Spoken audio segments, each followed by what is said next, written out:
بسم اللہ الرحمن الرحیم۔ ایک اہل تشیع اپنے مسلک کے اعتبار سے بہت بڑے علمی گھرانے سے تعلق رکھتا تھا۔ اس کے پاس کافی معلومات بھی تھیں۔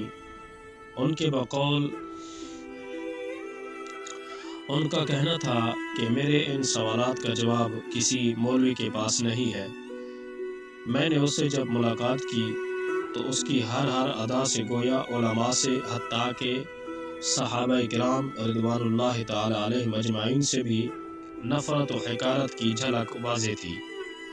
میں نے میزبان ہونے کی حیثیت سے بڑے اخلاق سے بٹھایا۔ تھوڑی دیر حال احوال دریافت کرنے کے بعد گفتگو شروع ہو گئی۔ اس کا پہلا سوال ہی بظام خود بڑا جاندار تھا، اور وہ یہ کہ تم ابو بکر کو نبی کا خلیفہ کیوں مانتے ہو؟ ہم تو ابو بکر کو خلیفہ رسول اس لیے نہیں مانتے کہ انہوں نے سیدہ کائنات خاتون جنت کو ان کا حق نہیں دیا تھا، بلکہ ان کا حق غصب کر لیا تھا۔ میں نے کہا ذرا کھل کر بولیں، جو آپ کہنا چاہ رہے ہیں، اور اس حق کی وضاحت کر دیں کہ وہ حق کیا تھا۔ کہنے لگا وہ باغ فدق جو حضور پاک صاحب الاولاق صلی اللہ علیہ وسلم نے وراثت میں چھوڑا تھا، وہ حضور پاک صلی اللہ علیہ وسلم کی صاحبزادی سیدہ فاطمہ سلام اللہ علیہا کو ملنا تھا، لیکن وہ باغ انہیں ابو بکر نے نہیں دیا تھا۔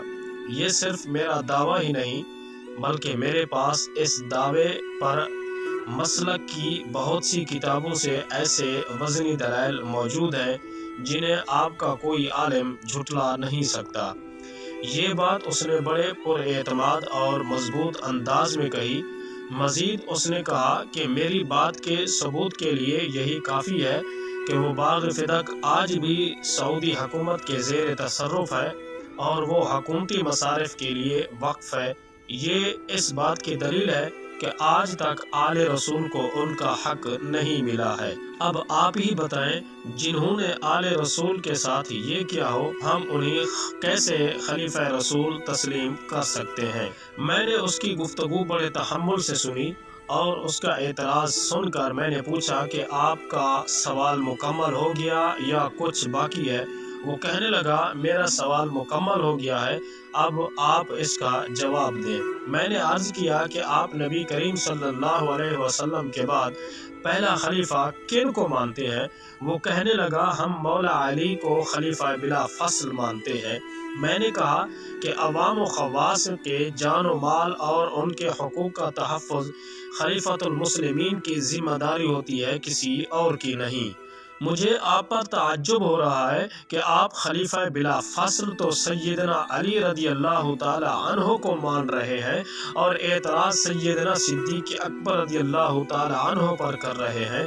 یا تو ابو بکر کو پہلا خلیفہ مانو، پھر آپ کا ان پر اعتراض کرنے کا کسی حد تک جواز بھی بنتا ہے، ورنہ جن کو آپ پہلا خلیفہ مانتے ہو، یہ اعتراض بھی انہی پر کر سکتے ہو کہ آپ کی خلافت کے زمانے میں خاتون جنت رضی اللہ تعالی عنہا کا حق کیوں مارا گیا؟ میری بات سن کر اسے حیرت کا ایک جھٹکا لگا، مگر ساتھ ہی اس نے خود کو سنبھالتے ہوئے کہا جی بات دراصل یہ ہے کہ ہمارے ہاں مولا علی سرکار رضی اللہ تعالی عنہ کی خلافت ظاہری آپ کے خلفائے ثلاثہ کے بعد شروع ہوتی ہے۔ اس سے پہلے تو ہم ان کی خلافت کو غصب مانتے ہیں، یعنی آپ کے خلفائے ثلاثہ نے مولا علی کی خلافت کو ظاہری طور پر غصب کیا ہوا تھا، اس لیے مولا علی تو اس وقت مجبور تھے، وہ یہ حق کیسے دے سکتے تھے؟ اس کی یہ تعویل سن کر میں نے کہا عزیزم، میرے تعجب میں آپ نے مزید اضافہ کر دیا ہے۔ ایک طرف تو آپ کا یہ عقیدہ ہے کہ مولا علی مشکل کشا ہے، عجیب بات ہے کہ انہی کے گھر کی ایک کے بعد دوسری مشکل آپ نے ذکر کر دی، یعنی ان کی زوجہ محترمہ کا حق مارا گیا، لیکن وہ مجبور تھے، اور وہ مشکل کشا ہونے کے باوجود ان کی مشکل کشائی نہ کر کر سکے۔ پھر ان کا اپنا حق خلافت غصب ہوا، لیکن وہ خود اپنی مشکل کشائی بھی نہ کر سکے۔ یا تو ان کی مشکل کشائی کا انکار کر دو، اور اگر انہیں مشکل کشا مانتے ہو تو یہ من گھڑت باتیں کہنا چھوڑ دو کہ طاقتوروں نے ان کے حقوق غصب کر لیے تھے۔ دوسری بات یہ ہے کہ اگر بالفرض والمحال آپ کی یہ بات تسلیم بھی کر لی جائے کہ اصحاب ثلاثہ نے ان کی خلافت غصب کر لی تھی، اب یہ سوال ہے کہ خلفائے ثلاثہ کے بعد جب امیر المؤمنین حضرت علی رضی اللہ تعالی عنہ کو ظاہری خلافت مل گئی اور ان کی شہادت کے بعد انہی کے صاحبزادے سیدنا امام حسن رضی اللہ تعالی عنہ خلیفہ بنے، تو کیا اس وقت انہوں نے باغ فدق لے لیا تھا؟ جب آپ کے بقول وہ خلفائے ثلاثہ کے زمانے میں غصب کیا گیا تھا، اب تو انہی کی حکومت تھی جن کا حق غصب کیا گیا، لیکن انہوں نے اپنی حکومت ہونے کے باوجود اس حق کو کیوں چھوڑ دیا تھا؟ آج بھی آپ کے بقول وہ سعودی حکومت کے زیر اثر ہے، تو بھائی وہ باغ جن کا حق تھا جب انہوں نے چھوڑ دیا ہے تو آپ بھی اب مہربانی کر کے ان قصوں کو چھوڑ دیں۔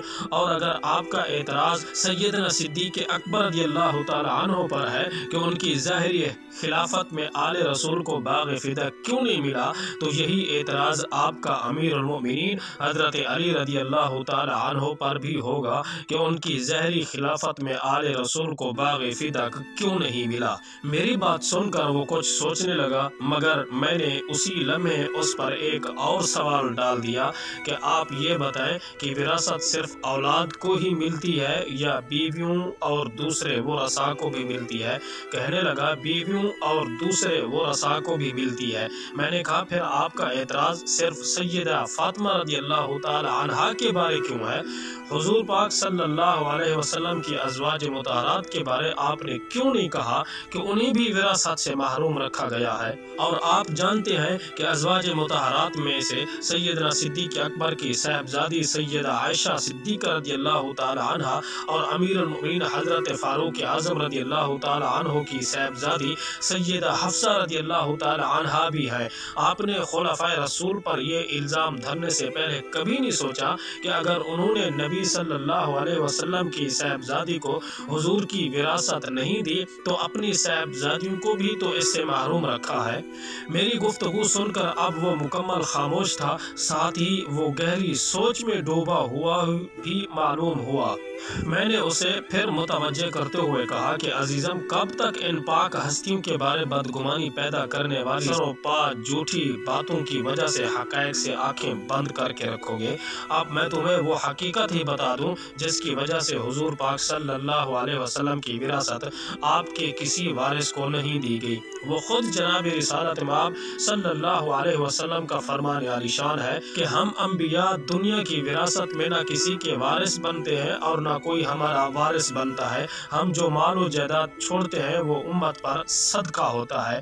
میں نے اسے کہا عزیزم، یہ وہ مجبوری تھی جس کی وجہ سے امیر المؤمنین سیدنا صدیق اکبر رضی اللہ تعالی عنہ سے لے کر سیدنا مولا علی اور سیدنا امام حسن تک کسی بھی خلیفہ نے باغ فدق آل رسول کا حق نہیں سمجھا، جسے لے کر آج آپ ان کے درمیان نفرتیں ڈالنے کی کوشش کر رہے ہیں۔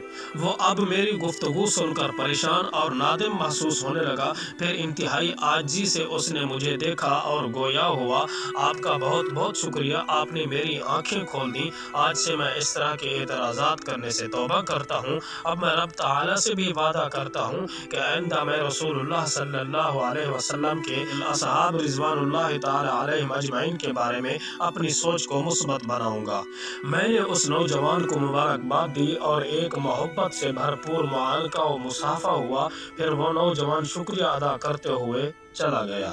ناظرین و سامعین، یہ مضمون جو آپ نے پڑھا ہے اور سنا بھی ہے، یہ ایک بہت ہی لاجواب اور ہزاروں کتابوں سے زیادہ پر مغز مدلل مضمون ہے۔ براہ کرم اس کو اتنا پھیلا دیجئے کہ حق کو سچ ہر ایرے غیرے پر بھی واضح ہو جائے، لہٰذا آپ کی ایک کوشش دوسرے کی رہنمائی کا باعث بن سکتی ہے۔ اسلام اور معاشرہ کے ساتھ منسلک رہے۔